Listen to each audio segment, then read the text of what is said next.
Hello student, last lecture में हमने study किया था polarization of polar and non polar dielectric.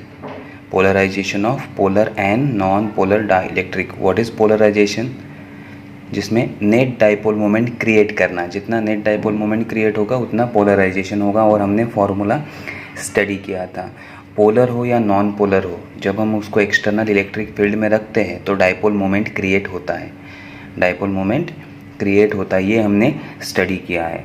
अब हम जाएंगे इलेक्ट्रिक फील्ड की ओर। कहाँ जाएंगे? इलेक्ट्रिक फील्ड की ओर। Reduction of electric field due to polarization of a dielectric. अब जब डाई इलेक्ट्रिक का पोलराइजेशन हो रहा है तो डाई इलेक्ट्रिक में इलेक्ट्रिक फील्ड कितना होगा? सपोज हमने ये एक्सटर्नल इलेक्ट्रिक फील्ड का हमारा सोर्स है, रेड कलर में जो दिखाया है ना, positive plate and negative plate, ये हमें क्या दे रहा है? External electric field. और उसके अंदर हमने हमारा डाई इलेक्ट्रिक रखा है। कौन सा है? पोलर है, नॉन पोलर है, लेना देना नहीं है। अगर पोलर होगा तो भी चलेगा, नॉन पोलर होगा तो भी चलेगा। ब्लू कलर में हमने क्या रखा है? Dielectric. अब ये positive negative plate electric field produce करेगा। इलेक्ट्रिक फील्ड कहाँ से कहाँ ट्रैवल करता है? पॉजिटिव टू नेगेटिव डायरेक्शन होता है। डायरेक्शन कौन सा होता है? Positive to negative. अब इसमें से इलेक्ट्रिक फील्ड पास करेगा। अब इसमें से जो इलेक्ट्रिक फील्ड पास कर रहा है उसका वैल्यू क्या होगा? अगर ई इतना इलेक्ट्रिक फील्ड है तो सेम रहेगा या कम होगा या ज़्यादा होगा, वो हमें स्टडी करना है। Okay, so when a dielectric is place in an external electric field, dielectric को कहाँ रखा है हमने? External electric field. The value of field inside the dielectric, dielectric के इनसाइड फील्ड का value क्या होगा? The value of field inside the dielectric is less than the external electric field. External electric field से inside dielectric जो field create होता है वो less होता है। समझ में आ रहा है? एक्सटर्नल इलेक्ट्रिक फील्ड से जो फील्ड इसमें से पास करेगा डाइलेक्ट्रिक फील्ड में से, वो लेस होगा। अब वो लेस क्यों होगा? क्योंकि हमने तो उसमें ई इलेक्ट्रिक फील्ड दिया है, लेकिन वो कम कैसे होगा, इसका स्टडी अब हम करते हैं।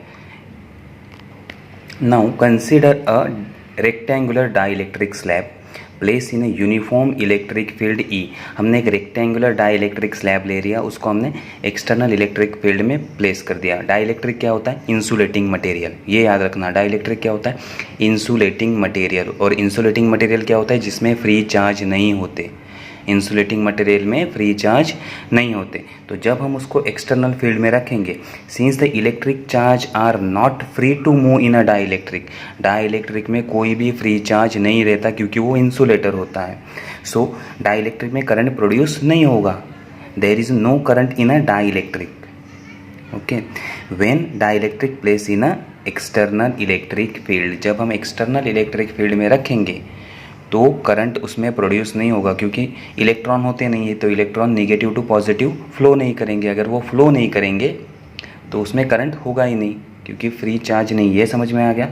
Since dielectric is a insulator, so there is no free charges, there is no free charges, since electric charges are not free to move in a dielectrics, no current and no current when it is placed in a external electric field।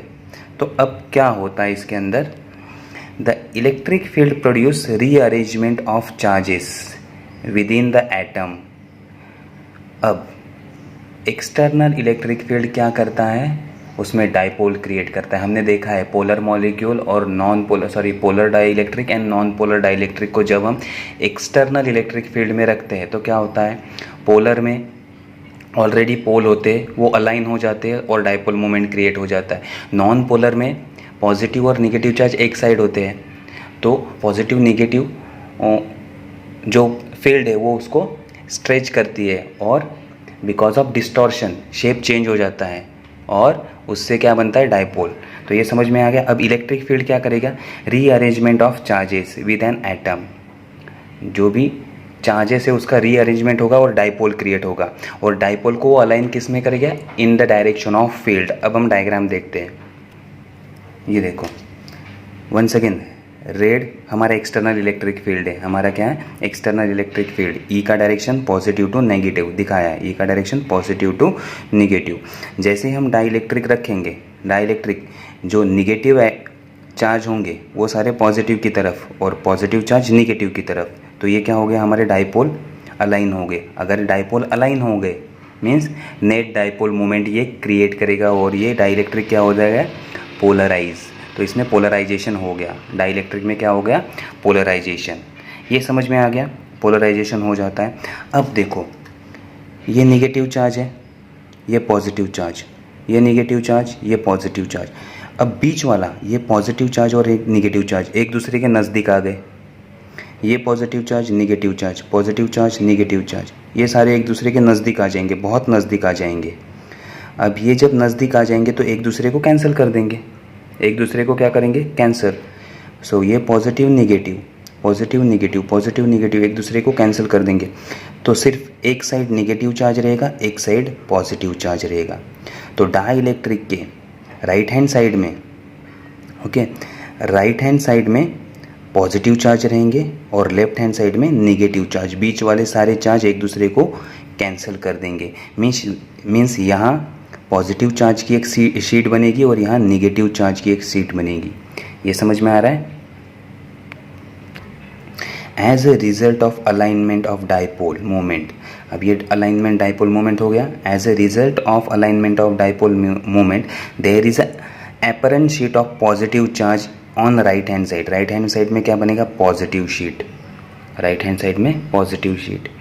And negative charge in the left side of dielectric, और negative sheet बनेगा left side of dielectric. ये समझ में आ गया, बीच वाले charge cancel हो गए। राइट हैंड साइड में पॉजिटिव चार्ज का शीट बन गया, लेफ्ट हैंड साइड में नेगेटिव चार्ज का शीट बन गया। अब देखो एक्सटर्नल इलेक्ट्रिक फील्ड कैसे बनता है, देखो यहाँ पॉजिटिव चार्ज है, यहाँ नेगेटिव चार्ज है, यहाँ पॉजिटिव चार्ज, यहाँ नेगेटिव चार्ज, तो ये कितना फील्ड बना रहा है, ई। अब अंदर भी वैसे ही केस हो गया, पॉजिटिव चार्ज, नेगेटिव चार्ज, तो अंदर भी एक फील्ड डेवलप होगा, अंदर भी एक फील्ड डेवलप होगा। तो उसका डायरेक्शन क्या होगा, फील्ड का डायरेक्शन क्या होता है, पॉजिटिव से निगेटिव। इसको मैं कहता हूँ E0। ये एक्सटर्नल फील्ड और ये अंदर क्रिएट हुआ फील्ड, अंदर फील्ड क्रिएट हुआ है जो पॉजिटिव से निगेटिव ट्रैवल करता है। दोनों का डायरेक्शन क्या है, अपोजिट है। समझ में आ रहा है, दोनों का डायरेक्शन अपोजिट है। ओके, सो ये जो शीट बने हैं उस शीट के वजह से अंदर जो इंड्यूस हुए हैं चार्जेस, उसकी वजह से जो पॉजिटिव शीट और निगेटिव शीट बने हैं वो इंटरनल इलेक्ट्रिक फील्ड डेवलप करता है। वो क्या डेवलप करता है, इंटरनल इलेक्ट्रिक फील्ड। उसे कहते हैं पोलराइजेशन फील्ड, उसे क्या कहते हैं, पोलराइजेशन फील्ड। और वो पोलराइजेशन फील्ड ई को अपोज करता है। क्या करता है, ई को oppose. These two sheets of charges produce an electric field E0। मैंने कहा इनसाइड कौन सा फील्ड बनेगा, E0, कॉल्ड पोलराइजेशन फील्ड। उसे हम क्या कहते हैं, polarization field in the dielectric which oppose the applied electric field E0 produce होगा इनसाइड, जो E को क्या करेगा, अपोज करेगा। तो अब नेट फील्ड कितना होगा, दोनों का एडिशन, दोनों का vector addition. The net field in dielectric is a vector sum of applied field E and polarization field E0। Net field क्या होगा, दोनों का एडिशन, अप्लाइड फील्ड E और polarizing field E। So E dash net field, हम net field को क्या करेंगे, net field को क्या कहेंगे, E dash. E dash is equal to E minus E0। Minus क्यों आया, क्योंकि दोनों फील्ड अपोजिट डायरेक्शन में, दोनों फील्ड अपोजिट डायरेक्शन में, इसलिए माइनस E माइनस E0, ये हमारा मैग्नीट्यूड है। ओके, नाउ अब देखो ग्रेटर द अप्लाइड फील्ड, अगर ये अप्लाइड फील्ड हमने ग्रेटर कर दिया, E का वैल्यू ग्रेटर कर दिया, जितना E का वैल्यू बढ़ेगा उतना डाइपोल ज़्यादा क्रिएट होंगे, उतने डाइपोल भी क्या होंगे, ज़्यादा क्रिएट। जितने डाइपोल ज़्यादा उतने पोलराइजिंग फील्ड भी, पोलराइजेशन फील्ड भी ज़्यादा।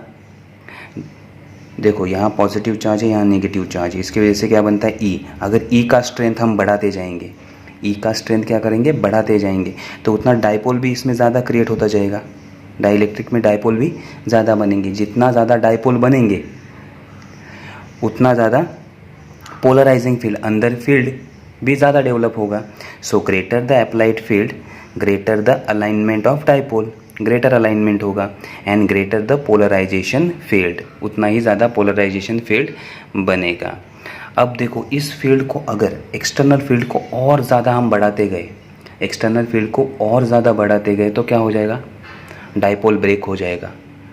डाइपोल ब्रेक हो जाएगा मीन्स उसका आयनाइजेशन होगा, एटम का क्या होगा, आयनाइजेशन, क्योंकि पॉजिटिव चार्ज निगेटिव चार्ज को अट्रैक्ट करेगा और निगेटिव पॉजिटिव को, तो वो दोनों सेपरेट हो जाएंगे, तो उसकी वजह से क्या बनेगा, आयन।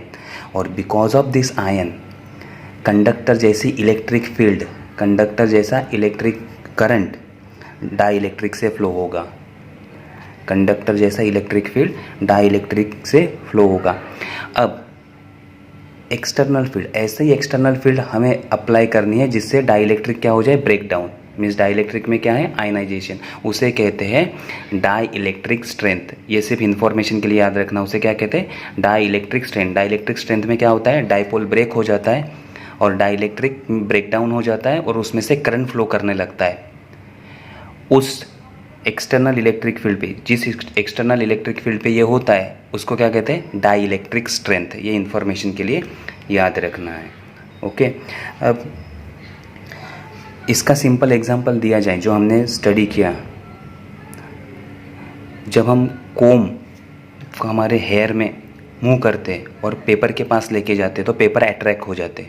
इसका रीज़न यही है, क्या होता है, जब हम कोम को बालों में कोम करते हैं तो क्या होता है, वो चार्ज हो जाता है और पेपर पे तो कोई चार्ज नहीं होता, पेपर पे कोई चार्ज नहीं होता, लेकिन पेपर इंसुलेटिंग मटेरियल है तो उसमें डाइपोल होते हैं। जैसे ही हम कोम उसके पास लेके जाएंगे तो उसके पेपर के डाइपोल अलाइन हो जाएंगे और कोम के पास अट्रैक्ट हो जाएंगे। ओके, एग्जांपल देता हूँ।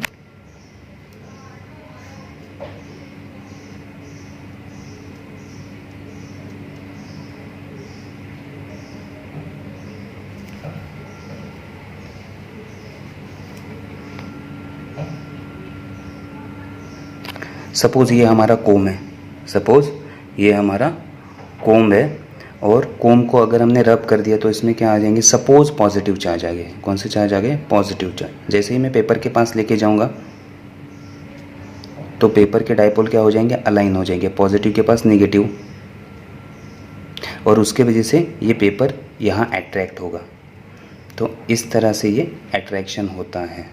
ओके, तो ये केस वहाँ भी अप्लाई होता है, alignment of dipole. External electric field से डाइपोल क्या हो जाते हैं, अलाइन हो जाते हैं। तो अब लेक्चर हम यहीं पे फिनिश करते हैं। आज का टॉपिक अच्छे से कर लो, इसके बाद new topic IMP topic start होने वाला है, कैपेसिटर और कैपेसिटर, ये सारे कंसेप्ट पे डिपेंड करता है। Okay, so thank you.